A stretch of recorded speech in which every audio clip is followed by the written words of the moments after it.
DUFC TV coming every Saturday at 6 p.m. Make sure you check it out. Welcome to DUFC TV. This is a new show that we're starting for Dagenham United. It's just a quick way, really, to get to know the players, talk all things grassroots, football in general, how everyone's dealing with lockdown. Just a boredom killer. It'd be good. Hopefully, we can see inside the club, get to know the players a little bit better, and just give everyone a bit of entertainment. So grab a cup of tea, sit down, listen up, and we'll go from here. I'm Chris Maskell, so I'm the Dagenham United FC adult section chairman, first team manager. I also play a little bit as well. And with me today, I've got 4 guests, with 4 current players. So if you want to introduce yourself, please, lads. I'm Amran, 27, centre mid, reserve team captain, aka Adulta Rapt, Dagenham's finest. Never. Oh. Whoa. Hi guys, my name is George Martin. 22 years of age, 23 tomorrow actually. Playing centre mid for the first team, also known as 1 minute man. And that's not football. Nah, that's not football. My name is Nana, aka Morley's Don't Ask, inside joke. 29, but fucking 27. Been in the club for 4 years, play either left or right back. Ruben De Silva, 28 years old. First team skipper. Play anywhere the gaffer asks me to, just not in goal. Don't want to get lobbed like Ryan Jones. We're 2 minutes in and shots are being... Send him for him, he's not even here. He can't even defend himself. No, that's harsh. Poor. That's Poor. That's below the belt, Ruben. I'm sorry. That's I'll poor. be That's not worse. nice. I'll be worse than Ryan. Sorry, I'll be worse. Right, so thank you for the introduction, lads, and obviously thank you for joining me tonight. I know that obviously we are in lockdown, so it's not exactly like we've got parties or anything to be. We'll start off with lockdown. We'll sort of get that out of the way, get a bit of negative out of the way. Obviously, all grassroots football has been suspended currently. It's third time I believe it is so far. I think the first couple of lockdowns, I think everyone sort of dealt with fairly well. I know from my personal experience, the first one, I was actually buzzing. It gave me time to plan for this season, more time with the family. Sun was out. It was summer. It was beautiful. Obviously now, chucking down rain, dark by 3-4 o'clock, no football, not really sure where the light is, and the tunnel. But it's things like this that hopefully will keep us ticking over. So how are you guys finding it? Ams, how are you finding this sort of lockdown this time around? You know what? I feel like this time around it's got worse. Because initially with the first lockdown, you kind of didn't know what to expect. So you kind of just went with it, tried to make the best out of a bad situation. But now it's just, I'll be honest, it's getting boring because there's nothing to do. There's nowhere to go. There's only so much you can do at home. And to be honest, with this lockdown, I feel like I've put on a lot more weight and I've not really enjoyed it. I've become proper bummy. I think in terms of the weight things, though, I mean that will lead on nicely to something that I was going to mention later. One of the things obviously we are doing, we're lucky to have a great physio that keeps us ticking over, and she provided diet and exercise plans for all of the players, which hopefully we're all following. I know the players are sending in weights regularly. I think we're a week and a half, 2 weeks into the diet and exercise plans. I think there's been a combined weight loss of 3.5, nearly 4 stone already within just under 2 weeks, which is fantastic. Obviously, as a gaffer, that's fantastic for me to see that the players are still putting in the graft. So yeah, I'm buzzing with that. George, you've been working all the way through, haven't you? Yeah, I've had a bit of an up and down journey throughout the coronavirus, if I'm being honest. From the first lockdown, where I work in construction recruitment, from the first lockdown where construction was completely stopped, I ended up basically, because I'm self-employed, I ended up basically losing my job for 3 months. So I had to go work in a warehouse for 3 months, getting up at 5 o'clock in the morning, finishing at like 3, which was quite good. But even at that time, I mean, it was still quite sunny and the weather was just about starting to get better. So I think, yeah, this time around, I'm lucky enough to have my job back, which is great. Got that back in July. But yeah, I'm constant. I think you got most of my business are working from home, but my missus is legal secretary and she's working from home, and I just can't work from home while she's there.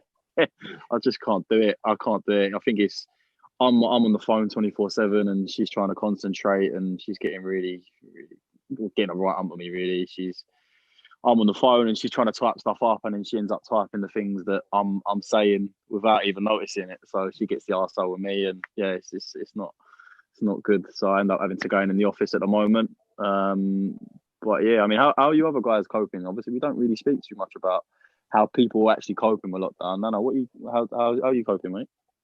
I think for me it's been pretty hard. I mean, a mixture of personal issues as well. I mean, Chris knows about it, some other fellas know about it, and of course, just with work. Was a lot. The first lockdown especially just took a lot out of me. And I think right now I'm at a place where I'm over it. I want things to go back to normal again, because for me, it's just that it's not just physically draining, but also emotionally draining for me. And you don't know how to plan in terms of what you want to do and how you're going to do stuff. And football was a really good thing to kind of get the release of the kind of drama or the stress you were going through during the week as well. So even though it's like 2-3 hours, you're with your mates, you're having good banter, you're playing football, go back to reality again. We don't have that no more, and that's the really, really difficult part of it for me, with this lockdown as well. So for me, it has been a struggle, but doing little quiz games like we've done on Saturday and like talking to the boys all the time, doing the fancy football, that still kind of brings a little reminder, a little banter, so it kind of give the positive energy as well. But I mean, I would love football to be back as well, but we've got to try and do other stuff, fitness-wise, try and make sure we're eating well as well, just to make things back to better again. But yeah, hopefully Boris turns his mind and this gets things back to normal again, really. What about you, Ruben? Mate, for me, since the first lockdown, it's always been the same for me, always working. If anything, work's got worse since Probably busier now, ain't you? Way busier, like. And at least with the first lockdown, like, I don't think there was as strict as this one, because on the first lockdown, we were still like being able to get in groups of 6 and stuff and do like little kickabouts and all of that. So that kept us busy. But now for me, because I ain't got no football to look forward to, during the first one, I had football to look forward to, so it kept me going. But now it's just work. And yeah, it's just boring now.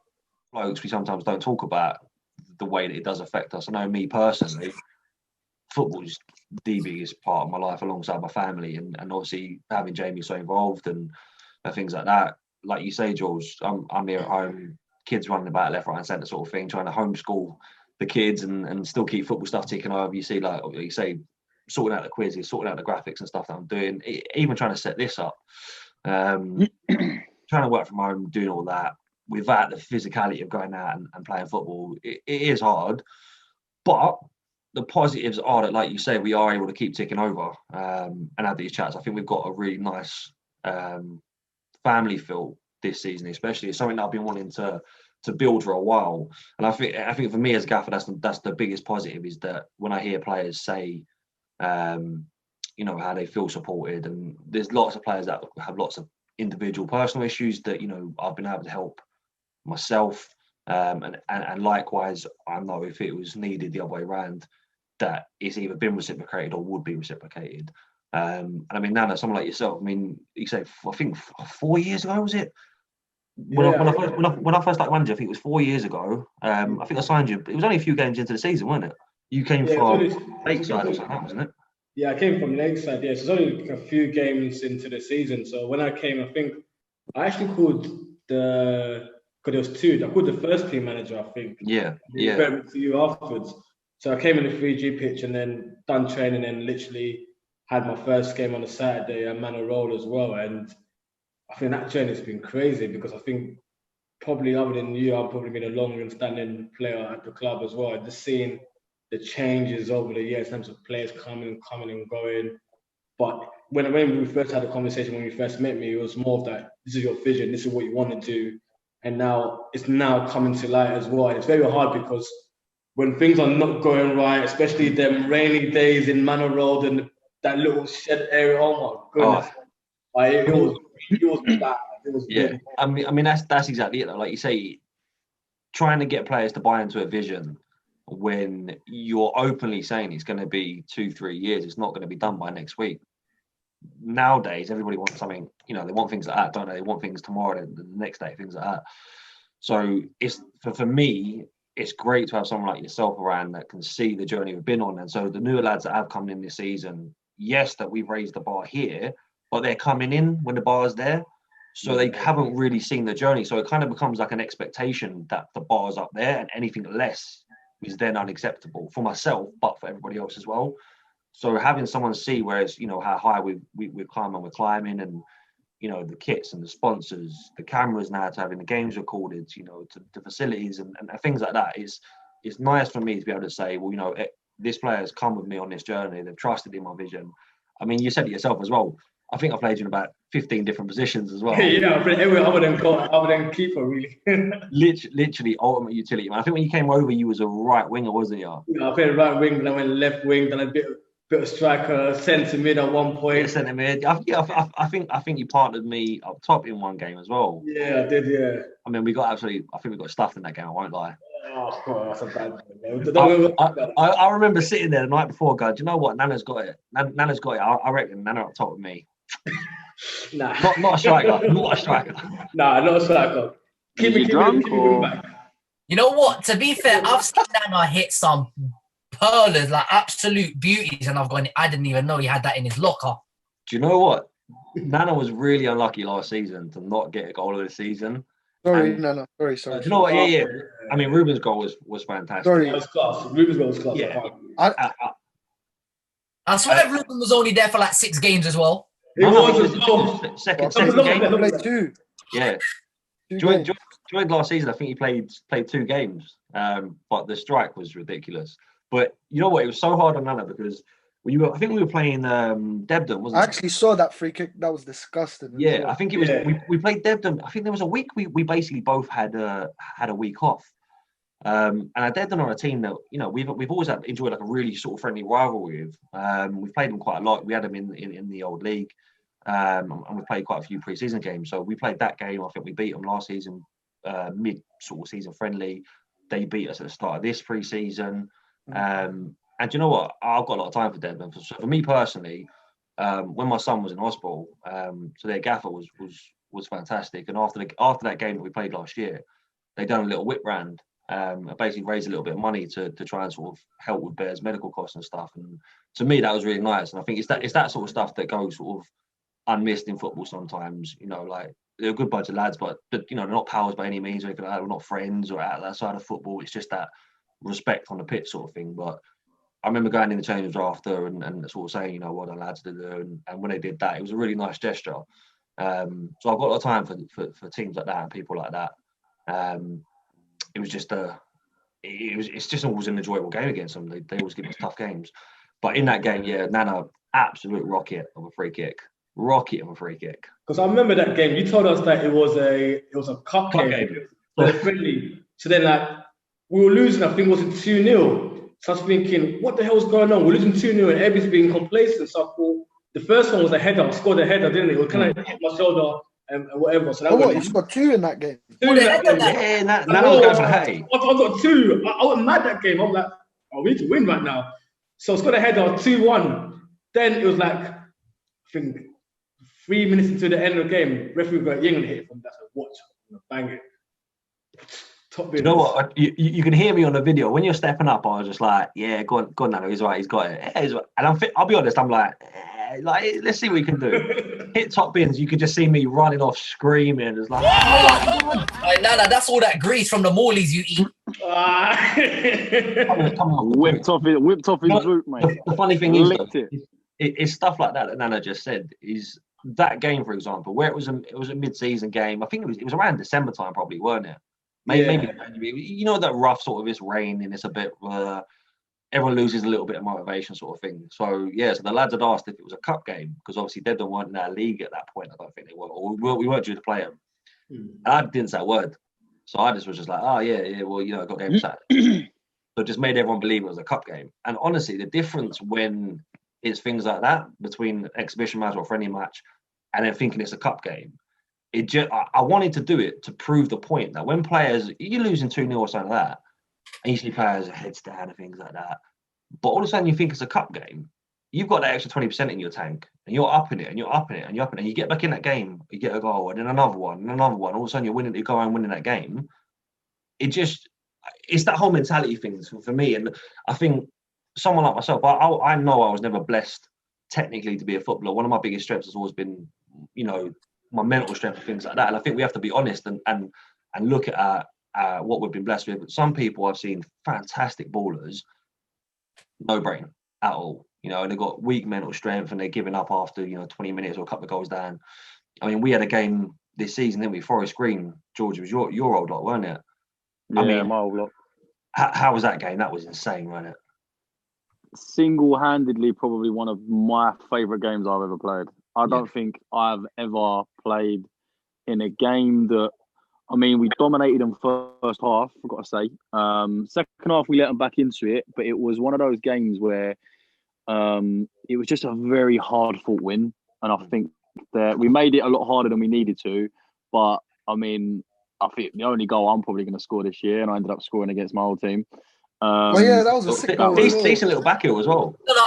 He came wearing forest green bottoms to the game. No, to be fair, that was. He's not wearing forest green bottoms to the game, and he tried to say, "No, they're not. They just got my initials on it." I'm not gonna lie, George. I was the one that snitched, by the way. Yeah, you're a snake. I'm not gonna lie, but still. Yeah, no, you know what? You say about that game. Yeah, well, I think we was 4-1 up at half time, and then three penalties in that game. 3 penalties. Man, one was saved. One was saved. So I mean, that was GBH. I'm pretty sure for the first one. I won't lie. Yeah, I'm not gonna lie. I'll definitely put it out there though. They're right. Was it their right or left winger in the first half? If they'd have kept him on, I think he was. He was their striker. He was sick. Oh, he was very, very good. The skillful. No, the nippy one. Yeah. Wait, was he the one? Was he the one that had Banner in his pocket? Nah. Kind of. No, Mikel played right back. Mikel played right back. I went left back that game, I think. I didn't think he was starting. To be fair, you might not have been playing in that game. Was you playing in that game? I don't think I played that game. I think I was on the bench. No, I don't think he was even there, Nano. Because you had a couple of games with the reserves, didn't you? No, when Nana plays, because he normally starts a game with a slip within the first 30 seconds. 100%. Debden. Listen, all I'm saying. Oh my goodness. Listen, look, you got last season he scores a worldie. This season. If there is from kickoff, you slip and they scored straight away. And I saw Chris done that. You know what? That game, I'd torn the ligaments in my ankle a week before, hadn't I? Like busted them up. Wasn't supposed to play for 6 weeks, and obviously I was managing from the sidelines. How'd you do that? How'd I do that? How are you going there? We got to tell the story. For anyone that doesn't know, I mean, Georgia decided to come over this season, and his way of impressing the gaffer, what he decided to do was just try and break his ankle in the very first game. I think it was literally 6 minutes into the game. So pre-season friendly between reserve. Pre-season friendly, literally 6 minutes into the game, ankle's absolutely gone, ligaments gone, like shambles. Soldiered on, played 75 minutes of the game, whatever. It wasn't that bad. It wasn't that bad. No, hey, George, I've seen the footage. I was behind you. It was pretty bad. Hey, George, I was behind you when he done it, and I done that. I was like, oh my God, he's going to get kicked out of the club right now. Nah, it wasn't that bad. Personally, it's not my fault. Then again, Miles subbed you off straight away after that, didn't he? Yeah, Miles subbed off, didn't he? Yeah. No, you're lying. To be fair, I think he did. And then he subbed me back on after. Yeah, he did.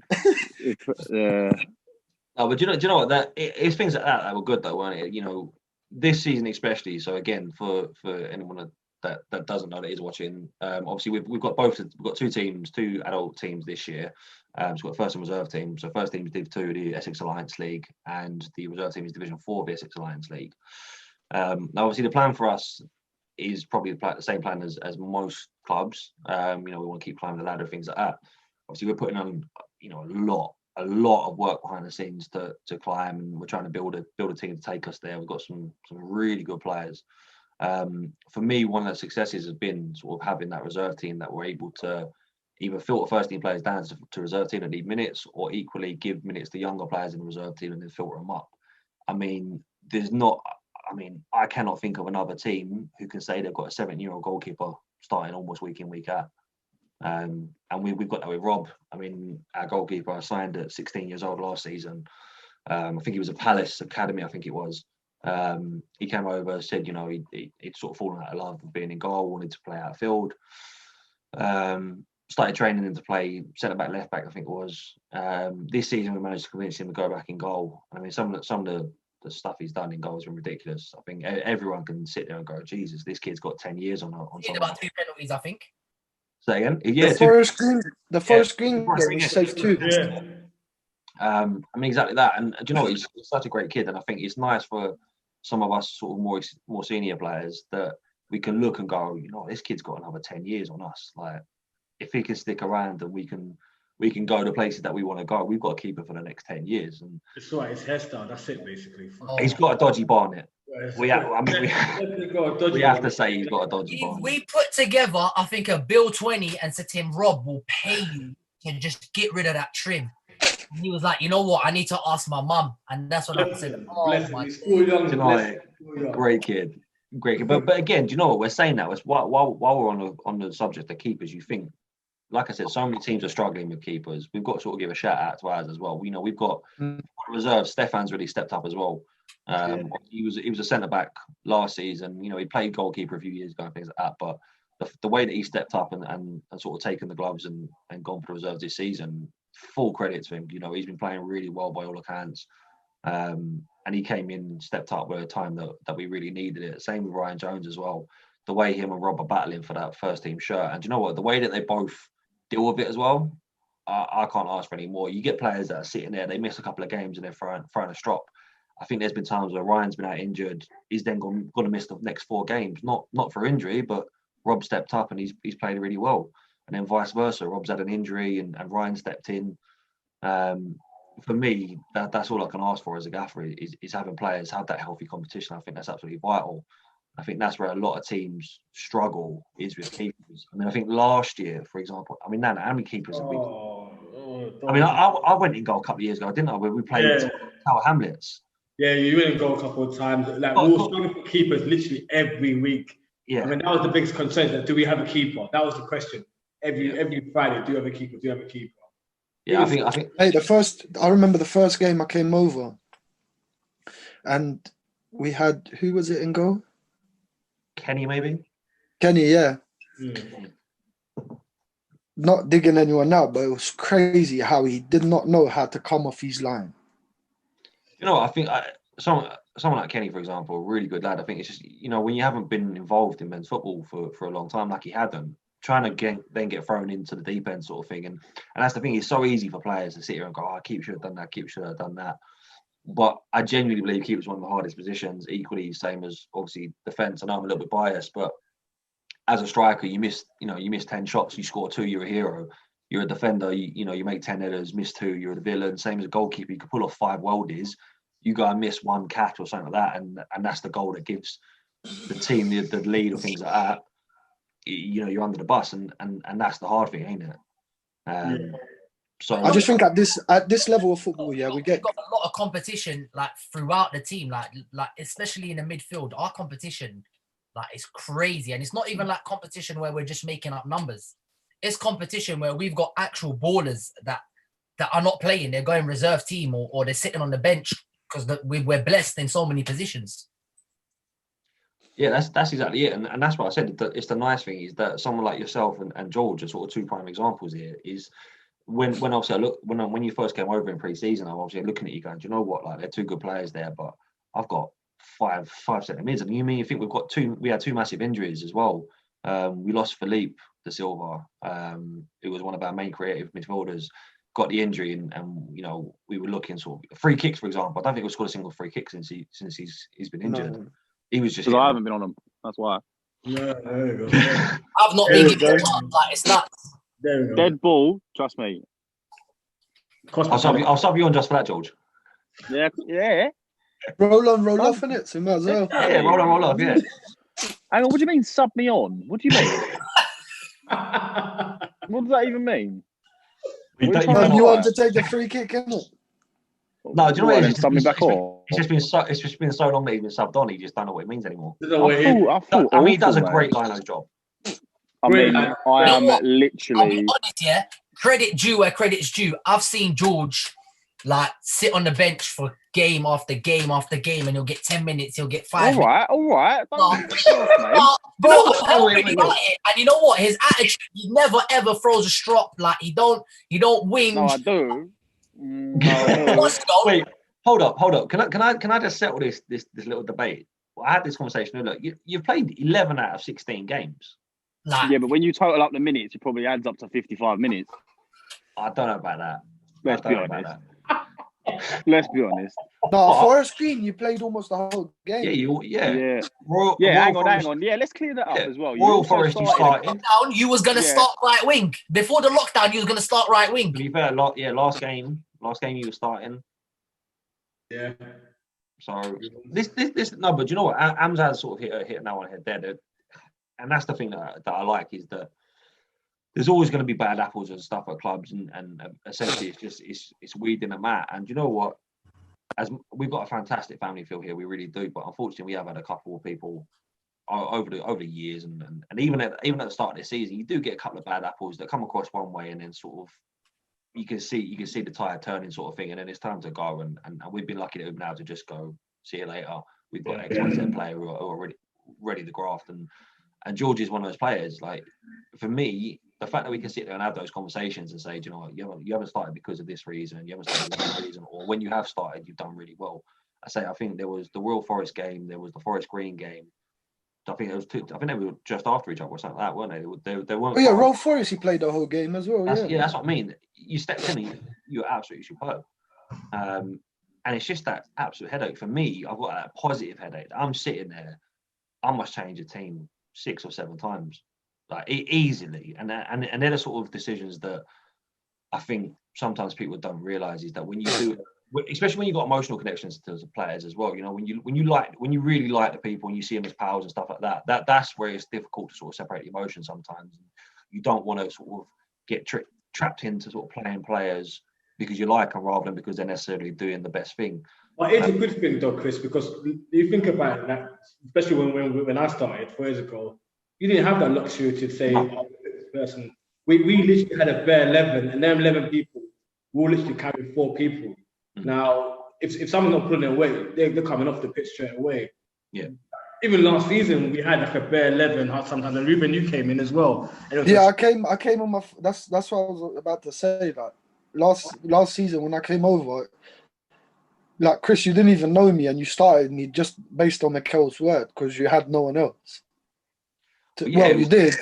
Yeah, you did. But do you know what? It was? Is Mikel was one of those players that I had a lot of trust in, and obviously he'd given sort of a really strong recommendation of yourself, and for me it was a case of sort of taking a necessary risk essentially and trusting in his word, and obviously you played and you were class. I think I remember about 25 minutes into that game, I said to you like, "Fuck me, I've been looking for a CDM for donkeys, and you're doing the job that I've asked you to do," sort of thing. And for me, it was one of those moments where you're sitting there and going, "Do you know what? This is a real, we're on to winner there," sort of thing. And that's sort of the positives. And like you're saying, from where we started, where we didn't have that luxury and we were having to play players that, let's be honest, weren't up to where we needed to be and for us to progress as a club. Now we do have the luxury that, we've got, I would say off the top of my head, we've got 7 centre mids, for example, that could all easily get in. And we, realistically, there's 3 that are getting in at most on a Saturday. That means that you've got 3 go down to the reserves. 1's being left out, or on the bench, or the bench at best.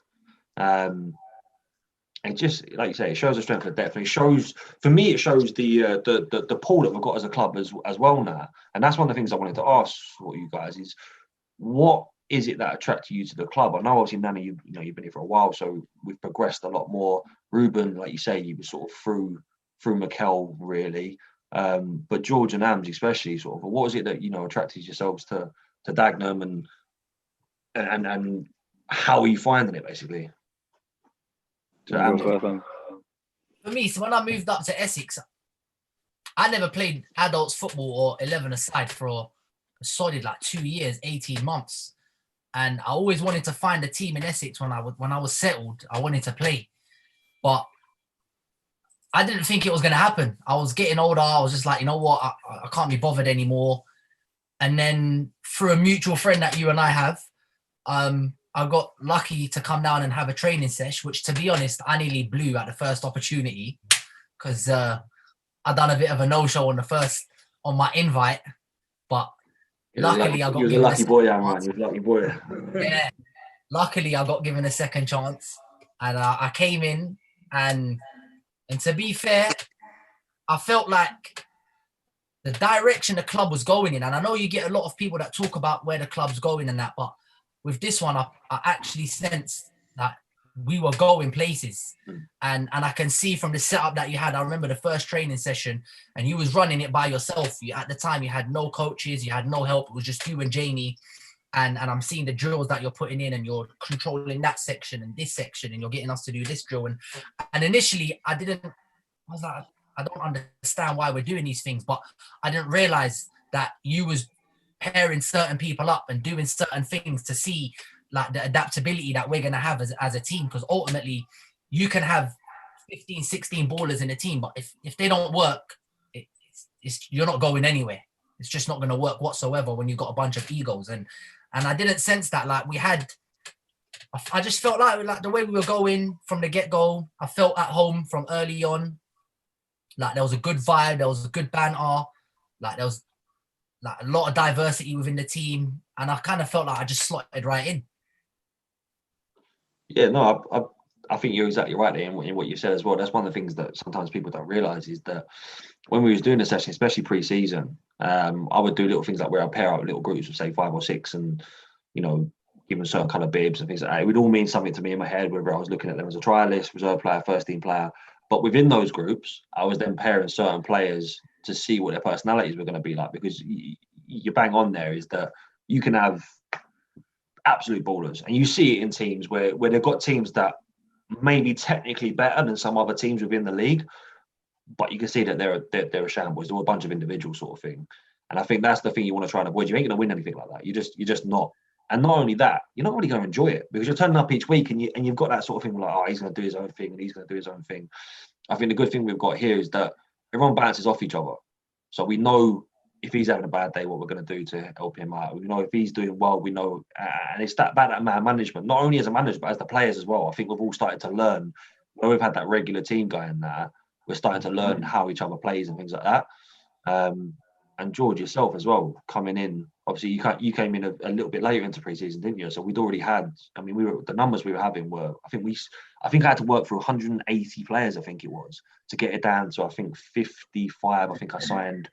And then again, chop that down to 48 or 50, say it is about now. Yeah, I think for me it was the hardest thing for me was actually getting back into football at the time. I'd taken a year out. I think before I took the year out, I was playing for Forest Green. And I was there for a year. Again, was another great team, playing the same division as us now. Enjoyed my time there. I don't know. I've always been massively into my football, and then a lot of stuff was going on at home, and just decided to come away from it. Yeah, and then once I'd found out, I mean, I knew obviously Mikel played for you guys because he played with me when I was over at Forest Green. And yeah, he was just saying to me, really, like, fancy coming over or whatever, and that's why I dropped Chris a message. It just came over, really. Obviously, Chris invited me over from, I think it was like a DM on Instagram, wasn't it, Chris? Yeah, I think that's when we first spoke, Yeah. I came over, and yeah, I'll be honest, it was more like I wanted to try and find my love for football again, if that makes sense. And it was more like I've never really played for a team where I can just genuinely be myself, take the piss if I want to take the piss, and like not have anyone get on my back for it. have a laugh with whoever I want to have a laugh with, and say whatever I want to say. I've played for teams before where you literally just turn up, you play football, and you literally just go home, and you don't really have that connection, you don't really have that banter. And I think it's all down to obviously the massive diversity that we've got within the squad at the moment. Whether we've got people coming from all over London, all over Essex. Someone said South London. I think we've got Josh who lives in South London. Obviously we've got Prince there as well. Nana, I don't even know where you come from. You know what I mean? That's corner, mate. I'm around the corner. Everyone's up on South London. Do you know what? Nana's listed about 15 different addresses. That's what it is. Yeah, that's why. But that's what I'm saying. They're all from different backgrounds. I mean, Ryan, our goalkeeper, he used to go to our school, my school, should I say. I don't think we knew each other in school, but he was a couple of years older than me, so I recognised him when I see him. And it's just little things like that when you started pairing people with, I think you paired me with Ams actually in my first session. Yeah. Yeah, it was just weird. I've never been to a team where there is just literally so many people. Where there was obviously you had a first team, you had a reserve team, and then you had, I think my first day there was like 15 trialists or something like that, and we was doing each week. Yeah, there was a group of 15 following week. Yeah. And the gaffer was moving ruthless with them trialists. I'm not gonna lie, I witnessed it because at the end of my first session, I sat down. And he literally went to about 8-9 people. He went, yeah, thank you very much. Thank you very much. Thank you very much. See you later. And I was sat there. I was like, oh, he's going to pie me off as well. And he came back and said to me, come back next week. I was like, yeah, I'm ready. Yeah, I remember there was one There was a little Topsy where I looked at him. I said, why is he in here? There was one time you had the trialists all like playing against, I think it was some of the reserve team playing. Yeah. And then you were like, no, they're you was honest, innit? They're not up to it. And then you even turned around to me and said, Ruben, go grab the first team over here quick. And that's when I went to grab some of the players and you threw us on. And then you basically said to them, look, this is how you should be playing. And then you told them, sorry. But you know what? That's exactly it. Is I think with grassroots football especially, there are so many clubs. And the simple fact is, a bang average player will find a club, regardless. They just will. They will play somewhere because there are so many clubs who are so desperate for players. And the trouble is that you get one of two things. You either get bang average players that just want to do, like you said, George, go on coast, turn up, play a game, go home, sort of thing. And then when they turn up to an environment where it's not that, it's found out really quickly. Or you get the opposite, where you get a player who is technically a very good player, but the ego that comes with it and the attitude just ain't there. And I mean, there's a couple of decent players throughout pre-season that we were looking at going, do you know what? We need that position and he's a good player. But I'm sitting there going, in 6 weeks' time, he's going to cause me an headache because I know he's going to clash with him and he's going to clash with him. And I remember that as well. I remember that because when I was doing a bit of the training for the reserves and probably I was injured at the time, and then you asked me who was decent. There's a couple of players that they were pretty decent, but I thought his attitude's not right. He don't fit well with the club. He doesn't fit with the culture in terms of what we're trying to do. So I didn't like them, to be fair. I mean, you discussed it as well, and even Ruben and Mikel as well. And I think what was good about pre-season, I think what made sense is that even though Mikel and Ruben were playing, they were also doing a lot of the coaching as well, alongside with me. So you had the foundation of the people who were there already, and even the juniors, the Adams as well. I thought he was a coach when I came because you was Same. doing I was just about to say that. I thought but do you know what? I genuinely thought he was a coach. Yeah, that's exactly it. Mike Phelan and that he was all dictating what man should do. Like, it's like, no, your knee's not high enough, and I'm like, bro, relax. No, but you know that saying that's exactly it. Is that as you said, obviously start of pre-season, we went back pretty early, but pretty much as soon as lockdown sort of lifted, we went back and got in because I had this list of trialists I had to get through, sort of thing, and build the two teams and things like that. One of the things was we got Wade, his first team coach with me. He wasn't able to come in. What was that? Shiny head. I mean, is that a compliment? You just admire? No, I didn't even say anything. Oh, okay. No. I mean, so we, we've got we had Wade come in, but obviously he weren't able to join sort of straight away. And then Miles as well coming to the reserves again, joined a little bit later into pre-season. So we had the beauty of having the players such as, Nana, Ruben, Mikel, even Philippe as well, were taking sort of little stations. And the good thing with that is I was unable to get an opinion from players who would be playing with these players, but an opinion that I trusted. So it wasn't going to be like I don't rate him because he plays in my position. Nana, for example, there was a couple of players that you actually spoke to me about and said, I like him, he's a decent player. Even though knowing full well that player was playing in your position, wasn't there? Yeah. And it was things like that I really respected. And that's for me as a gaffer, when I sit there and go, do you know what? That's someone I can trust and rely on. Is that Felipe was hot. He was hot. I remember Felipe was harsh. People were taking free kicks. It's like, no, you're shit. No, he's shit. He was being harsh. Do you know what? Not forgetting, do you know what's mad? Philip came at the same time as you. Yeah, Philip, we started doing the small little sessions of 6, didn't we? A little bit earlier on than Philippe was over. And I mean, but Philip came new to the team like you and George. Like, but again, with he was moving like. I mean, me and Philippe's part of the furniture, you were saying, yeah. Oh. No, but me and Philippe, we were chatting for a good few weeks before sort of we went back and started doing the training. And do you know what? Just through speaking to him, he was so on board, and he was like, do you know what? Yeah, this club's going places, and someone like Philippe, he's such a good player. You could just see that he'd fell out of love with the game and things like that. So for me, I take pride in being able to do stuff. Same like you said, George, getting a player and being able to just try and make them fall back in love with football. Simple as that. Because I've had it. Like, I've come down from, you're playing academy football and you're going through non-league and stuff, and you start here and you're like for me personally, from my experience, coming here and then down again. You get to a point where you just go, do you know what? Yeah, you're getting paid a little bit of money and things like that, but ultimately, if you're not enjoying it, sack it off. And then that's what you do. You sack it off, and then you lose that little bit of love, and it's hard to get that back again. And if you can't then find a team who's willing to, one, give you the time, and two, provide that sort of family environment, it's really hard. And we lose so many players through things like that. And so for me as a manager, I really wanted to take a personal experience that I had. So I had some fantastic managers, and then I had some really, really poor ones. And often, and it's a debate I see on Twitter quite a lot actually, is a manager having X amount of badges compared to a manager having X amount of experience, which one's better? For me, I'll take experience over badges any day of the week. I can't have a gaffer sitting there telling me to do something if they can't do it themselves. That's just like my philosophy. I would never ask a player to do something if I can't do it.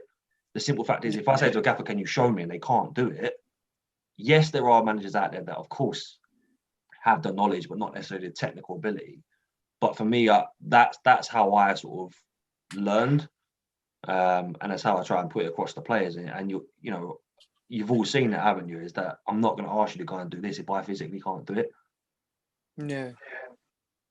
The good thing about it as well, and like I said, I've been here for 4.5 years, is that the stuff that you're asking for is not necessarily difficult per se, but it's more about the mental side. So like the commitment, the working back, putting effort in. We know that certain players are more gifted than others as well, but I think everybody would appreciate someone who bloody works hard. If you don't have the ability that other people don't have, that's fine. But if you work hard, everybody's going to then appreciate it as well. So it's just the people who just give up, who think they know it all, or they lose a ball and then they don't track back for it. Them smaller stuff really, really annoys you. Or you blame someone else and not responsible for what you do as well. Their stuff really, really like, I guess. I'm so sorry, but that's exactly why West Ham just went and sold Sebastian Haller. Just gonna put it out there. He is, honestly. If you watch the guy, technically, one Moroccan striker from Sevilla, bro. He's dangerous. I hope you don't get him.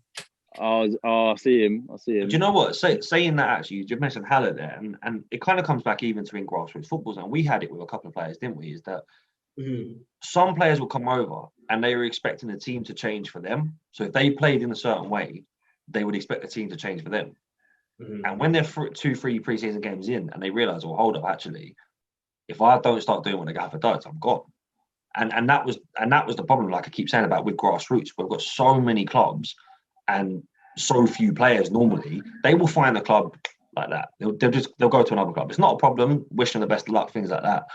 But if you want to build a successful club, for me, it's about getting rid of those egos. And it's the bare basics. For me, like I said, I'll take 11 Milners, 11 James Milners all day long. I really would, because you can respect those sort of people because you know they're putting in the same amount of graft as you are.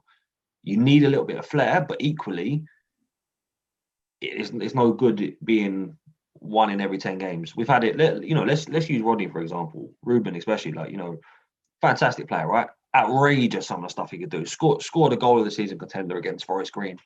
But there's the games where he'll have 3 games in a row, absolute worldie, and then he'll just go off the boil. Might rain a little bit too much. Pitch might be a little bit poor.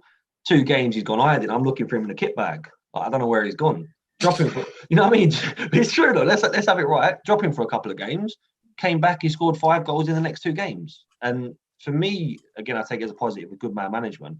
But as a player as well, I sit there and go, do you know what? I respect that you could have sulked and gone, oh, but I've been playing well. But instead, he gave him a kick up the arse. He's gone, do you know what? I'm going to come back and prove it. And like I say, 5 goals in the next 2 games. I'm sitting there going, can't drop the geezer. Am I right in saying he's a bit of a, should we say, a luxury player? He's one of Yeah, those... do you know what? Yeah, he would be like if you're talking prem players stuff, he's a luxury player. You know what I mean? You get those sort of things thrown around when you're watching, Premier League games and stuff, and you got like say an Özil for example. By luxury though. Sorry. What do you mean when you Someone who's not going to beat the man, someone who's going to lose the ball because he's got that creativity, but you got to accept it because he's got something in the locker that nobody else has. Yeah. Sometimes, like you said it, Gaffer, the other day when Ben Rama was playing, you're like, you know what, he loses the ball a lot. But sometimes you got to accept it because there might be that 3-4 times he's lost the ball, but then out of the blue, like that game against Forest Green, you were screaming for him to put it back in the box. He's beat one man, he's put it. I was like, oh my God, where did that come from? to be fair, that was one of his best games. Yeah. But, Not just the goal, but in general, his whole game. He's one of them players that if things hit the fan and it's not working out for him, it's easy for him to kind of like to be like, to just lose his head a bit. Yeah, but you also, and I think we also forget, but because of how technically, well, we think he's technically gifted, you forget how young he is. Yeah. Like, he's so young. Like we do forget. Like I'm 23 and I'm looking at him thinking he's my age and he's still like, what is he, 19, something like that. 20. Oh yeah, but even still, me at 20, I was like 3 years ago. It doesn't seem that long ago, but I was stroppy. Like 20-year-old, you would. But that's exactly it. And I think that again is highlighted in the fact of where you've said about the diversity. Like you said, we've got different backgrounds. And the ages we've got throughout the team. And one of the things I've been really keen on is bringing through the younger players because throughout non-league and stuff, it's so hard for a young player to break through. And I see it all the time on Twitter. And I don't know how you guys feel, but truthfully, it drives me insane when I see players going, oh, good 15 minutes today playing for so-and-so. And they're on the bench for a Ryman club or Eastman club or whatever. And that's what they're getting till the age of 23, 24, 25. And all of a sudden they're 26 and they go, oh, I've played 20 games over the last 6 years. I'm sitting there going, drop down and get regular minutes. Go to a club like ourselves that are building a project and get those minutes under your belt and work your way up. And where I said about Rob earlier, 17 years old as a first team keeper already, like you got another, 10, 15 years or whatever. So I'd love to have Rob and build him all the way through. And the same with Rodney. You think you've got a 19, 20-year-old kid there who is already easily good enough to be playing at a higher level, but is committed and grafting. And I'll tell you what, the kid messaged me from Portugal. That's when he first asked about coming over. He'd seen the exposure through sort of like the Instagram and the Facebook and the Twitter and stuff like that. And he actually contacted me and said, I'm out in Portugal at the moment, but I'm, when I come over, I'm moving sort of close to the area. I want to come down. And I'll tell you what, he was the very first one there on the very first pre-season. The kid was there, waiting, ready to go. Like shoes, boots, everything. I remember when you sent me the message. No, the last one to turn up. I remember when you sent me this thing saying, I got this Portuguese guy that just messaged me from Portugal, and he basically sent me his football CV, innit? And when he had the sport in Lisbon on there, and I was like, no, Chris, he's just one of them typical Portuguese guys that they're from Lisbon and they either play for Sporting or Benfica. So I was like, nah, he's probably going to be rubbish. And then when he came to training, I was like, oh, wow. Like, I'm not going to lie, I clamped him in training once. No, but you know what? That was the thing as well, wasn't it? Is that when someone like him first came over, the differing style was so was so strange for me to see. And I initially was a bit like, he's decent, but I'm not sure about it. And it was actually yourself, Ruben, weren't it, who said, no, Yeah. he can be a player sort of thing. And the progression for someone like him, like you say, George, for someone who's so young, the way that he handles himself now compared to what he did at the start of the season is insane. Start of the season, you could cough near him and the geezer's diving for a penalty. Like, let's be honest, yeah. But now the way the kid battles, he's getting up and he's taking on centre halves my size, and he's giving them the elbows and he's shrugging them, and he's. You say that. I was going to say there's a few times where I genuinely thought he would have been sent off. Like some of the challenges he's put in. He's got a bit of fire about him, but I don't mind that. Do you know what I mean? I genuinely don't mind that, because I think he's got so used to being a target because he's such a skillful player. He's getting the hump of it. Yeah, that players just go, do you know what? Their response, and it is, and I've had referees say it. They go, oh, he's going to get injured one game this season, sort of thing. And when you got referees coming up to you going, yeah, like he's going to get hurt, sort of thing. It's hard because you don't want to take that out of the play. You don't want to say to him, stop doing that, because we're seeing in games he's breaking people's ankles left, right, and centre. He's nutmegging them, and they're doing the jelly legs. You know what I mean? I remember what game we played. A target. What was the first game I played for the first team? Newham. No, not Newham. Raynham. No. Barkingside, where we lost 3-0, I think. Yeah. Their gaffer came onto the pitch at the end of the game and was like to Rodney, you know what? Like, if you played longer, or if you had, because I think he started on the bench that game. No, he started that game. No, he started. No, yeah, he started and came off. He started and came off. Yeah. He came and you know what? Like, if you started for a bit, if you played for longer, he goes, you was causing us problems. No, do you know what? That's what Barkside gave them. One of the things that we've been hit by is injuries massively this season. Like, I think we had 6 games, didn't we? We were second up until November, December. I think late in December we were second, and then we had 7 weeks, so 6 or 7 games where we didn't have a striker. And we were pushing wingers up or centre mids up and things like that, and trying to make shift. I think like our season's been so up and down based on like not having the players there sometimes. Yeah. So like I think like from the first game when we played Cowley, we did not deserve to lose that game at all. But after that, when we beat Unity 2-1, that was a massive boost. Yeah, that was a big one. That was for us. I think that for me that was the best game.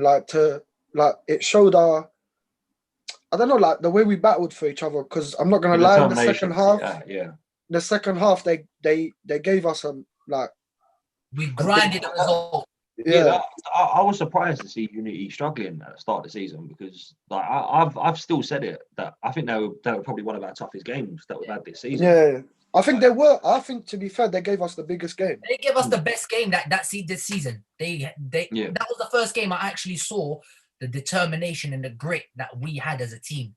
Yeah. Like, we actually fought for that result, and it felt so satisfying. And I'm saying that I didn't even play. I wasn't even part of the first team back then, and I was watching it because our game got called off. I remember our game got called off against Brentwood, I think. Brentwood, yeah. And that was the thing. What a game that was. But it's things like that which is nice. You got straight away the reserve lads came over to come and support the first team, and I think again that just sort of shows the depth of character that we've got in the squad. That they're going, people could be going, our game's called off, I'm going home sulking, sort of thing. But instead they've come and supported the rest of the lads, and I think that's really important. But I think the difference, as I was saying to you before, is the difference with now with like the guys that you have. Obviously, I didn't see it last season or anything, but the difference that guys that we've got now, whether it's first, whether it's reserves, whether it's even the people that are coming over and trialing, is that I think we have set a bar at that level now where we are also together and we all do get on. And if you don't get on in a team like us, if you are the person that does have an ego, you will stand out because we all do get on. And like, I mean, as we spoke upon earlier, like we've got people that are going to first team games being a reserve. But I mean, I think for the first 2 games, I might have been on holiday. But for the first, I mean, if I wasn't on holiday and if I'd have been in the reserves, I mean, Ams just said it. He went and see the first team, but not only is that because he just wants to go see him play and wants to see him win, it's because he actually wants to go and play for the first team as well. So it's seeing how the pattern of play is different from the reserves to the first team, what the difference is from in not talent, but or it might be talent, but it's just the intensity, the way the game's played, the teams you're going to be playing against. And I've definitely noticed that playing at a certain level, obviously growing up, and then obviously coming and like when you play for the reserve a couple of games. I mean, we was you'll be able to tell. I think we pre-season we won all of our games, didn't we? You know what? We had to, the reserves. I'll be honest, it was so hard. It was hard to try and stay positive, and especially with being a captain. There were times I was going home and like my missus, she would have to sit there and she would just have to hear me vent for like 45 minutes, an hour. Like there were days we had like nights out planned, dinner, whatever, and I'll call her on the way back. I'm like, nah, like scrap that, it's cancelled.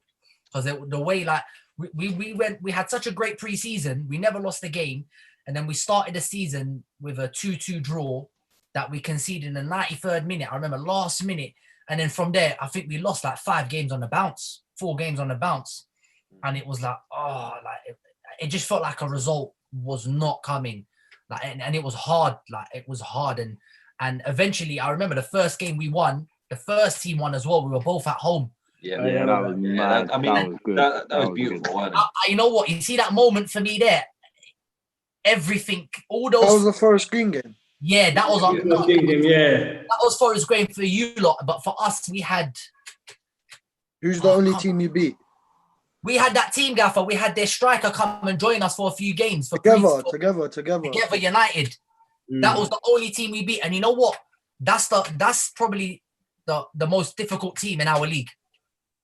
Like they actually had a lot of ballers. They had one centre mid, I can't lie. We couldn't get near him. Like he was they're another very young team as well. I know that they play a lot of young players as well. Yeah. And again, I think with a team like that, obviously, if they can keep the team together and gel, then they could potentially start climbing. It's just obviously, like you say, when you're at that young age, you've got that one or two things. You've either got you want it today, tomorrow, or you've got someone that's going to buy into a project and he's just trying to find out which person you want to be. And that's the advice I would give young players: is find out what sort of person you want to be. If you want to be the person where you want to get it tomorrow, by all means, nothing wrong with that. Go out, graft your ass off, and go and get there. Like, prove what you can do. But also, I've enjoyed playing with the reserves. It's like, for example, Ruben, him and I play in the same position, and he's skipper of the first team. And there'll be days I'll go and I'll chat to him. I'll be like to him, look, like I need to do this, or I want to do that, or I want to. And he knows. He knows I want to play in his position for the first team. And there was no bitterness whatsoever. Like there was like everything was just pure positive. And I remember speaking to him in pre-season, saying to him like, look, I want to improve. I need to do this and I need to do that. And like I said, he knows I'm coming for this position, and he's being honest. He's being open. That he's putting an arm around my shoulder. Even though it's weird, I'm playing for the reserves, but I'm 27. So initially it didn't kind of make sense, but I enjoyed it so much that I found it hard when I did step up, because it's like we built our own little family. You openly said that, didn't you? When you did step up, that the standard, the speed of the game, the intensity and things like that did step up just that little bit more, didn't it? Oh, massively. Like the first game I played for you lot, I remember, I think they had what was it? Not Newham. Raynham. Inside, in it. No, let's not talk about our pre-season game for Raynham, because when I stepped up there, I think I got subbed off after 15 minutes. Yeah, and I remember the gaffers like, you got to improve. And them times there, I was overweight. Like I was moving hella stiff. I remember hella stiff. And then I bided my time down at the reserves. And then eventually I got a call up. I got mad in actually my first game, even though we lost, so that was nice. But the level of the standards of football, 2 divisions up, you wouldn't think there would be such a big contrast, but there actually was. Like it was much more physical. It was so much more intense. The standard of football was a lot better. Like I was coming up against some real ballers playing for the first team. Like I was like, initially I felt a bit out of my depth, but the way everyone grouped together, it was an easier transition than I expected. And plus, away from the reserve football, because even when I started, I was doing first team and then I dropped to the reserve when I had a dip of form. I think playing for the reserve, we shouldn't look at it as, oh, you're dropping down. It's more of just that it's a different kind of environment. You can work on certain key skills and attributes that maybe had been missing in your game as well. Because even though I only played at the one game and I'm training with you guys, I think let's not talk about that one game that you played. Yeah, let's talk about that. But you know, seriously speaking, mentally, when Chris spoke to that, oh, I'm gonna play with reserve, train with reserve for a bit, it done a lot for me because let's be honest with you, I wasn't playing well at the first. Really had a mare, and then since I've come back, I think like for me, my performance on that the first has now gone so much better. So I think it's also good that we have a reserve team because we make sure that number one, you're a competition. And number two, you can learn from other people because Mikel's slotted at right back, Joss, even Rob at one point, and then I'm learning from those guys in terms of what they're doing and adding that to my game. So then it's good when you have a big squad because you can learn from other people about what they do, no matter whether you're starting, your first team or reserves or not. So it's really, really good to have a big squad and watch what everybody's doing as well. So I think that's the benefit of having both a first team and reserve team. And you've got different managers as well. You've got Chris, you've got Miles, you've got Wade. So they're all giving you input about what they're doing. That's the good thing about our team. Is that the thing is, you see with that, you see the good thing with the reserves. If there was no reserve team football and we had a big squad and I got called up to come play for the first team, I would have been out of my depth because I would have had no minutes under my belt. I would have had no exposure to any sort of football apart from training. So having that opportunity to build up fitness, to play football. And the good thing is the reserves play in the exact same formation as the first team. So me being a CDM, coming in and playing in a 4-1-4-1 and then slotting in straight into the first. Same format. It was the same thing, exactly. It didn't feel out of my depth. I did feel that added pressure though, because I was like, oh, like I'm stepping up now. This is like a chance for me. And if I don't take it, I'm gonna go straight back down. And it was a long time. I had to wait for, I think, was it November, Gaff? When I ended up having to play.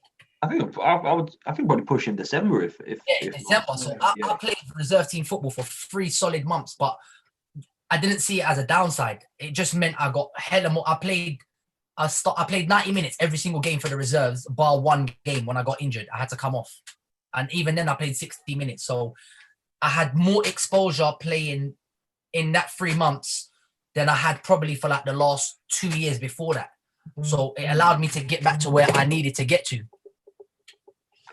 Yeah, I think as well, like Nana, what you were saying with in terms of teams and stuff, I think from when we started, 4 years ago, whatever it was, the standard of the Essex Alliance League has jumped. Like, I genuinely believe that. Like, there are some serious players in the Essex Alliance League. There really is. And I think the leagues like that don't get enough attention. Like, for me personally, I've loved managing in the Essex Alliance League. I have to give full credit to Barry and people like that. Like, they've been fantastic. They've always been really helpful. Whatever I've needed stuff, it made my transition into management so much easier as well. But the actual standard of the teams and the players that are playing and available at this level, it is crazy. And this is the thing where I say is that you got teams that are playing in the Furlough 9 or Eastmead and Blue Square, things like that. They've got players that either aren't playing and then they're starting to drop down. And all of a sudden it's becoming a thing where people are playing with friends again or with managers they trust and building projects and things like that. And that's what we've been able to do. I've been able to pluck a couple of players down from decent levels and things like that because they're looking good. You know what? I believe in that project. And as long as we can keep progressing and keep improving, there's no reason that we're not going to be at that level. And the good thing is that I didn't know that there's that whole pool of the Essex Alliance League where there are good quality players, because it's a testament to the league, and I think it's a testament to the players, the fact that they're willing to graft at those sort of levels and try and improve and step up rather than staying here on the bench. They'll come down, work away and start climbing back up again. And I think that's one of the things that's massively undervalued and underestimated. We had a couple of players, Ruben, I think we spoke to one young lad, didn't we, who was adamantly wanted to make it as a professional footballer, was 18, 19 years old, and the kid had never played for an academy, had never played semi-pro football, had never played men's football, and and it was a case of we were trying to say to him, look, learn from our experiences. Like, you need senior games under your belt and things like that. And for me, that's the best thing that we can do is, like I say, offer. He was them basically being sold a dream, like all this agent stuff. That's the thing. You get these fake academies, and you get the showcase games and blah blah blah and things like that. And for me, it's hard to see that and not try and help the players out. And that's the thing, is that I don't want to see players get shafted by things like that. Learn your trade, graft, get minutes under your belt, because I promise you, no one's going to sign you off at the back of 15 minutes. It's just not going to happen. Whereas if your name's out on Twitter every day, your name's out on Instagram, your pictures and your videos and things like that are being posted, build your CV, get your references, like get a manager that's going to back you and say, yeah, do you know what, he's class. And I've openly said that. I want players that are going to come on the journey with me, but equally, if someone gets an offer for a different level, take it. And they say to me, oh, what do you think, Gaff? I'll say, yeah, crack on. Like, I'll go and speak to so-and-so for you and introduce you and make the connection and things like that. Like, I'm more than happy to do that, because I want to see players succeed. And if I can turn around and go, oh, do you know what, that player's used to play with us a couple of years ago, then I'm sitting there going, do you know what, I played some part in his journey. And that's the dream as a manager, ultimately, is that either take them there yourself or get them there, give them a stepping stone. So the game has changed as well, because I don't know for you guys, but I remember, I'm 29 years, so like 10 years ago, it was much more easier for, like, if you're 16 to 18 to play for your reserve team or first team at a younger age, like forward grades. They always do that to you all the time. Nowadays, they're not letting any youngsters play for the reserves or the first team unless you are a certain caliber. So there's barely any under 21 teams anymore, is there? There's none. Back in our time, there was plenty of them, so that's why I can play and get exposed to play all these like good level games as well, FA Cup, you name it, whatever you call it. But now, they're not doing it no more. So come play for us. That's what I said to you, Chris, is that how I don't mind if players play my position and he's doing better than me, because in a year or two, I might say, you know what, I want to be a player coach like you as well. And I want someone to do well, because it's for the bigger picture. I want Dagenham to be a big club and able to recognise that we're doing some really good stuff here as well. So it's not no longer about me, it's about the club and about what we're trying to do. I've been here for 4 years now.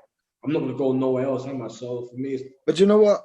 I think players need to what attitude, like, young players need to come with when they come to a men's team. Cool, you've played at these academies and stuff like, but you've never played men's football. You've never played like against a grown ass man, like putting a challenge on you and stuff. So when players come over and just expect, oh yeah, like I've played here, so I need to be playing. No, you need to, because I played men's football when I was young. You need to earn your right. You need to sit on that bench. You need to work your way into the team. And I think a lot of players nowadays, young players, they don't think like that. I think they just think, oh, because I've been here, I should be playing here. Like, this is just a grassroots. 100%. I think as well, I think we're like you said, Ruben, I think there's a lot of people nowadays that are just expecting to be in the team just because they have played here, played here or played there. But I think as well, you like, a bit like what you said, you haven't taken a tackle from a grown man, and you haven't had a corner whipped in and the geezer grab your nuts or anything, or like him telling me he's gonna fuck your missus or something like that whilst you're on the corner, like whilst there's a free kick or there's a throw in or something. Like it's just the things that Saturday League is about, and I think that there's a lot of misconceptions. Like for me, that's probably one of my favorite things, getting in someone's head on a Saturday, like trying to wind someone up and because that's just part of men's football, like put in a dirty challenge, fouling, pull his top. You know, that's me. You see that what you're saying. That's what I think Rodney was struggling with at the start, because he came from Portugal. I've played in Portugal. I've played a few tournaments there, and the football there is so different. I guarantee you, every time he played, he will never ever get a challenge that he gets over here. So that's why I think it took him a while quite a bit to adapt to the game here. And I think that's why I remember, Chris, I told you, I've had to tell him a few times, like, start releasing the ball, or you're going to get hurt. He's got to be, and I told him, you got to be tougher. That's where I think he's gone a bit, he took it a bit the wrong way. Let's be honest, the refereeing standard in this league, like it is horrible. Do you know what? I was going to say, one of the things I always try and say before players go and bash refs, first things first, could you do it? No. I've reffed a couple of games. Well, I'm a line at most I games, lost so count. I'm pretty good. Experience. No, but do you know what I mean? That's the thing I was saying. One, could you do it first of all? Two, without them, there is no game. It's as simple as that. So there's got to be a degree of respect. The issue that I found this season, especially, is that some of the way that the refs have spoken to players and then demand respect to them without showing it as well has been atrocious. What I will say is on a couple of occasions we have had some very, very poor refs that have massively impacted the games. I mean, and that's one of the things with having a video camera as well. Is literally filming the games. You know, you can show the ref, look, this is what happened. Like, you know, X, Y, Z. In a Unity game, for example. Oh, I was about to say that when Rodney got and bearing in mind, this isn't me popping at Unity, but in that game, the keeper absolutely cleans out Rodney. Like last man, my God, it was a red card. It was a put him in a cell for the night. It was awful. And you know, but what I will say about that ref, he said to me, he said, when you get that footage sorted, send it over to me. I want to have a look. I've done exactly that. Sent it to him the next night. Messaged him, said, "Look, this was the challenge I made." He probably thought, "What a goad! He's filmed it and he's actually sent it." No. But you know what I respect because he asked to. He said, "Oh, can you send that to me? I want to look back at it." And he literally said to me straight away, "You went, you know what? I made a mistake." He said, "That's a red all day long. Like I thought he touched the ball." And I said to him, "Do you know what? I've got full respect for that." And so for me. Yeah, you did it. As a gaffer, if you make a mistake, you've got to stand there and put your hands up. As a player, if you make a mistake, you've got to stand there and put your hands up. As a referee, if you make a mistake, just stand there and put your hands up. So I will respect referees that make mistakes but can admit them because ultimately you're human. It's just going to happen. But if you're going to be one of those refs that makes mistakes, or not even necessarily mistakes, you're deliberately influenced by certain aspects of the game or the people, and we've seen it. There's X amount of people on the sideline giving it a little bit of that. It influences the referee's decision. Do you think, Chris, that because, especially the last year, we've created a big buzz about 100%, and we make a lot of noise, we've 100%. got a whole agenda against us? Because I think it could, and this is me just talking because again, been here for 4 years or so. When it started, it was quite fair, and then I realised that as time goes on, things were going against us. The bigger that we kind of got as well. And I noticed this season, especially, thinking half the stuff you've never done that last season. Do you know what? I don't think it's the refs because I think, and again, I think not the ref. I'm just saying that this the league and everyone's watching what we're doing as well. But I mean, in a positive way from the league, I would say that, like I said, the league have been so supportive with helping promote us as well, and that's why I said I've been so happy to be part of the SS Lions League. And I keep saying Barry because he's my main contact, but even Alan Spike and things like that, like when we've chatted to the referee secretary, he actually came over to our last game, I think it was, second from last home game. And he saw some of the refereeing decisions. And I've looked at him side of the pitch going, come on. And he's been honest enough to go, yeah, that's wrong. Like I'm watching it. They need, some need to improve. But on the flip side, we've had a couple of refs. My two personal favourites, Norman Redden and Sargent, like superb refs, like top. Is that the one that gave you man of the match? Oh yeah, he did. I'll say that. I mean, listen, if the ref's calling in a team talk and saying Gaffer's got to have man of the match, then who am I to argue with the ref? You know what I mean? I don't know. It's probably slipped him a tenner beforehand, mate. Yeah, it was had to. It was an extra one. Yeah, have you not had the female ref for the first team? We could have debated Emma Guest as well. Yeah, Emma Guest is a fantastic ref. No, she's fantastic, but you know what? She's one of the harshest refs I've played under, but she's fair. Yeah, fantastic. Honestly, she's harsh, but she's fair. Again, I've never had a female ref. Not gonna lie. Oh, bruv, Ed, she was gonna fight Ed. No, I'm not joking. She was gonna fight Ed. Ed was on the bench. He got subbed off, and she still wanted to fight him. Not literally. He stir off so much. Let's just clarify that. Not literally. Yeah. Not literally. But do you know what? That's exactly it. And listen, we've had it. We've had it in the past. Nana, you've been at a game where we've had a referee attack one of our players. I won't speak any more about it because it's in the past. It's been done. But we've had a referee assault a player. So as much as you see it blowing up all over the news of players doing it to refs, we've had a ref do it to a player. It goes both ways. I must admit, we that's a do video. do the rest as well, but Yeah, I mean that's exactly it. Like I say, in terms of the refs, I think it's a very tough job. It's hard. It's as simple as that. And you have a few bad ones, but you have to then give credit to the good ones. It's as simple as that. You can't just go, oh, well, they're just doing their job. And I think when you do have a good ref, like I say, like Emma, like Sarge, like Norm, like you have to say, do you know what? These are class. These have been really good because they make the game more enjoyable. It just does. It's simple as that. You don't want to be playing in a game where you can accept you can accept a game where you've been beaten and you deserve to be beaten. You go, do you know what? Yeah, hands up. But when there's been decisions that have massively influenced the game, it's really hard to accept. You know, when 2 or 3 goals have been disallowed and there's a couple of offsides or a couple of penalties and things like that, it's hard to. Chris, that Royal Forest game. 3 pens, yeah. No, not the Royal Forest, not the first green. Oh, sorry, the Royal Forest. Yeah. When the ref sinned I Brandon scored. and Rodney. I scored. It was disallowed.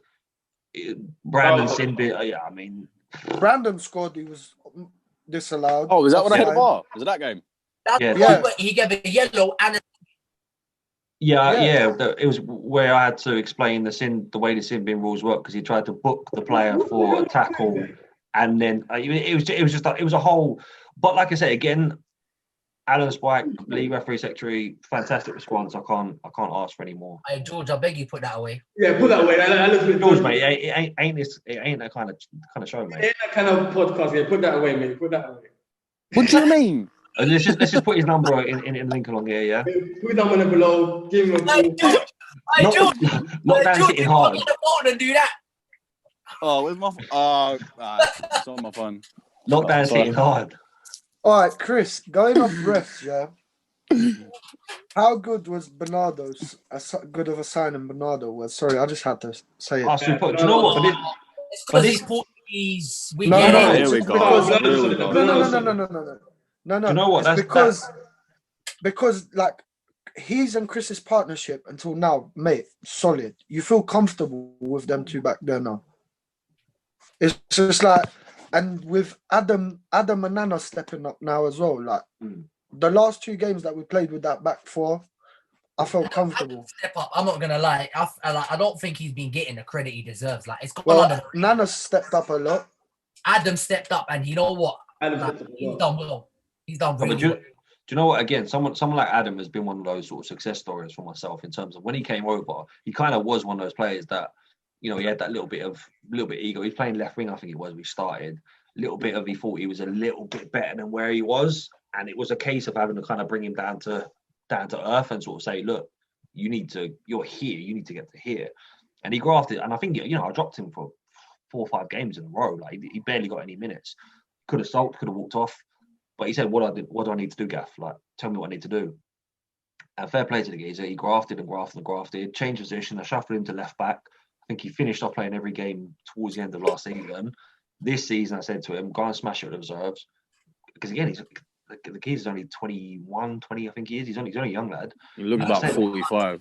I mean, look, Adam, mate, if you are watching, my God, you've had a hard luck. Honestly, that mate, doesn't help him either. It's the He's gonna give you hell next time. Oh. Me and Adam are tight like that. It's calm. Me and Adam are reserved. Am's just put a target on his back there, isn't he? Easy target. No, Adam's my pal still. Adam's your butt pal. I'm sorry, what? Adam's your butt pal. Nah, you heard wrong. That's what you just said. Nah, you heard wrong. Nah. It's because you switch. It's because you switch from the AirPods to the wired ones. It's the sound's not the same. No, you definitely said butt pal. Anywho, I think like moving on swiftly. I think, like I say, it's been great to have a chat. I want to make this a regular thing. I really think it's something that it'd be nice to get different players on involved and hopefully get a couple of different guests on and things like that, and just sort of chat all things football. So yeah, moving forward, we'll potentially start doing a couple of these live as well. See if we can get some people asking some questions, what they want to know about the club, things like that. Say that again. Do a little Q&A as well. Yeah, that's what I mean. Yeah, do a little Q&A, see what people want to do, things like that. Because I get people sending questions in, so what you're doing with this and where you're going with that, and what's the vision and things like that. So the vision for us is, like I said, you know, we want to keep climbing up the divisions and up the table. facility-wise, we want to improve. We're still looking to improve Manor Road, obviously, and get that to the grading that we need for sort of step 6 and moving on with that. COVID's really hit us hard in that sense.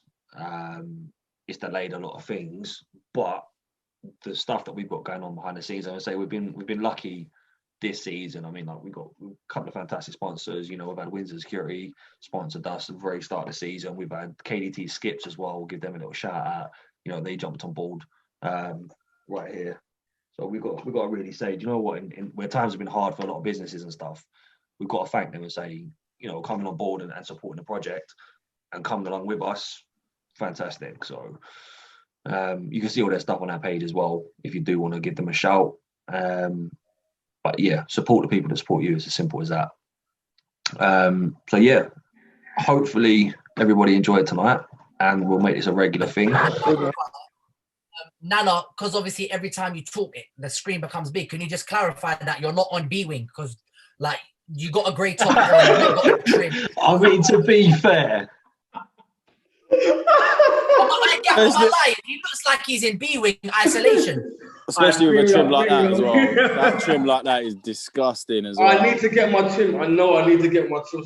I mean, we are. Every time the camera you talk and it makes big, it could be as big. I'm like, oh, Nana looks like he's in B wing right now. Oh God, I know. We are. Or to be fair, his touch is criminal. So. No. To be fair, you was voted like the worst touch. I don't understand why. My touch ain't that bad. Look at Mikel's touch. That's what I'm gonna Oh, say. he's sending shots right now. Mikel's not even here. You can't send shots like that. Yeah, man. that's That's a low blow. That's a low blow. I'm sorry, Mikel. You know my boy. Mikel, you know you're my boy. Nah, Mikel, when you watch this back, mate, don't have it banging. Mikel's gonna 2-foot you when he sees you, and he's gonna probably catch you in Morleys as well. Do you know what? He's injured enough players. Let's not like he killed Philippe in pre-season. Like let's not. Yeah, Mikel's got like a dirty challenge as well. Not easy. No, do you know what it is? It's Mikel, yeah. He doesn't know. I think he doesn't know. Like, he hasn't got a chill button.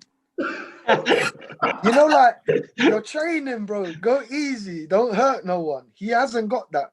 No, I think there's a. Yeah, I call that competitive. No, he is competitive. That's what I'm saying. He has no chill button. I don't mind that sometimes. No, in training, cut that shit out, Mikel. If you're watching. That's what I'm saying. I'm always on Mikel's team in training. Never against him. Yeah, there you go, Chris. There you go, mate. Next session. Yeah, 100%. Are you? Next you? Hold on, George. Remember, who was that kid out of London? My toe was throbbing the whole game because of you in the warm up. It's not my problem. I know there's someone else. Told you, you've got glass feet, mate. It's not my problem. This guy. Nah. You gotta let them know you're there, mate. Gentlemen, I think it's time to end this. I've really enjoyed it. I want to say thank you to everyone who does watch. Like I say, please like and share all of our pages. We've got, Instagram, Twitter, Facebook, YouTube. This video will go up on all of those channels. So if all the players, anybody who's watching, any sort of supports, things like that, share, get your family to share. Let's get this club going out there. And let's just give a bit. Nan's got YouTube as well. Get her to share it. Get your nan's dog. We don't do prejudice. We don't do prejudice at Dagenham. No, we don't. No, we don't. Yeah, you got to get that. Hello. There. Send those questions in. Get those questions. You know them YouTubers, they're like, yeah, so the like button's gonna come up here right now. I mean, the banner's gonna be running down here at the bottom somewhere. So have a little look at that, and then the little subscribe button there. Yeah, we'll try and get a little subscribe button up in the corner, maybe. And then the barber for Nana's gonna be just there. All right, next time I come, fresh haircut, trim, slide the DMs afterwards. And representing, please. And representing. Yeah, I was gonna say. Just make sure you're not looking like you've just been sent to HMP. I'm sorry, guys. It's my bad. I'm sorry. Bit of effort next time, mate. Trim, t-shirt, like. Let's see your hair. He's gonna be. Let me see your hair. He's gonna be. Yeah. He's gonna be screaming out fresh home. No. I got a trim. I just haven't done my hair today. That was the. I just put my hat on. I'm fresh home, guys. Fresh home. So, gentlemen, thank you everyone for watching. Hopefully we enjoyed it, like I said, and we will make this a regular thing. So signing out, I say please like and share. Hope you had fun.